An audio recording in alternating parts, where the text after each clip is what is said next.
Okay, how we doing, folks? Today is September 3rd, 2016. It's a Saturday. Rich Van Tassel with you. We have some news coming across. The Minnesota Vikings have acquired Sam Bradford from the Philadelphia Eagles, obviously to replace the injured Teddy Bridgewater. They weren't too confident with Shaun Hill, and can you blame them?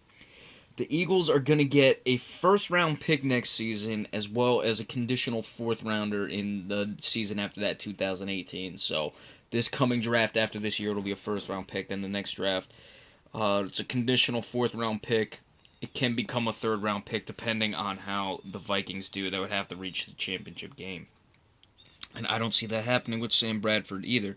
I'm surprised you're going to give up a first round pick. I mean, I know that the Eagles are in a bit of a negotiating power position in this case because the Vikings are desperate to get a guy in there, but still to be able to peddle Sam Bradford for a first round pick, I mean, wow, I got to wonder if Minnesota played any sort of hardball to get Sam Bradford. And certainly, even if you had to give up a first round pick, you're going to throw in another fourth rounder on top of that. That could potentially be a third.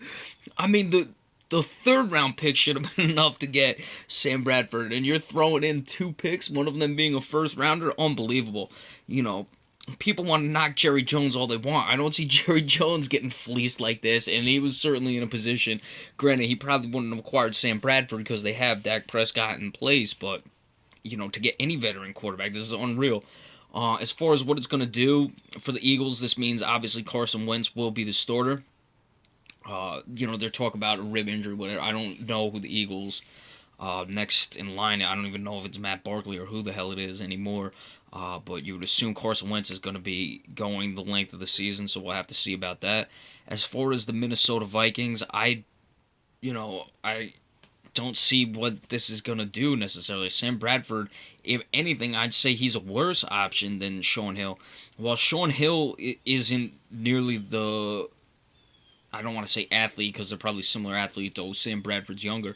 While Shaun Hill doesn't have the athletic ability of a Sam Bradford, you'd almost rather prefer that. In this case, Minnesota has a strong defense. They have a good running game. You'd much rather a guy who's a bit more conservative, especially in the way they played last season with Teddy Bridgewater. They kept it really conservative for him. Sam Bradford is a guy who can actually make plays, and I think that's his problem because he can throw the ball downfield. Unfortunately, when he does that is when he tends to turn the ball over. So I see this as being worse for the Minnesota Vikings, and especially the fact is they get him today. You have a week to get him ready. Is he going to even start game one? I don't know, but I would be surprised if he does. You never know at this point what's going to happen. Yeah, I'm trying to just wrap my head around it. If there's any way he could be ready in a week. North Turner's the offensive coordinator. I'm trying to think if there's any familiarity with Sam Bradford and anyone there where he could come in and get ready to go. I don't know. I would guess they're going to try to do it. But, you saw what happened last year with the Dallas Cowboys when they got Matt Castle in and he didn't know the offense. Things just completely went downhill. Now, granted, they got desperate too, so, you don't know. But I probably would have just, went with Shaun Hill at this point because at least he's a guy who's been there. And you just really simplified the game plan. But, they bring in Sam Bradford. We're going to see this is a guy who's a turnover machine. And to throw him in there right away with an offense he's not too familiar with, I'm going to be very surprised to see any benefit to this. And it'll probably be worse, in my opinion, than just sticking with Shaun Hill. So we'll have to see how that goes and see when Sam Bradford's put in the starting lineup, if it's week one or if it's the following week. All right, so that's it. On Monday, we will come back and move into the AFC North preview, so be sure to stay tuned for that and any other flash news alerts. Enjoy the rest of your weekend and your holiday.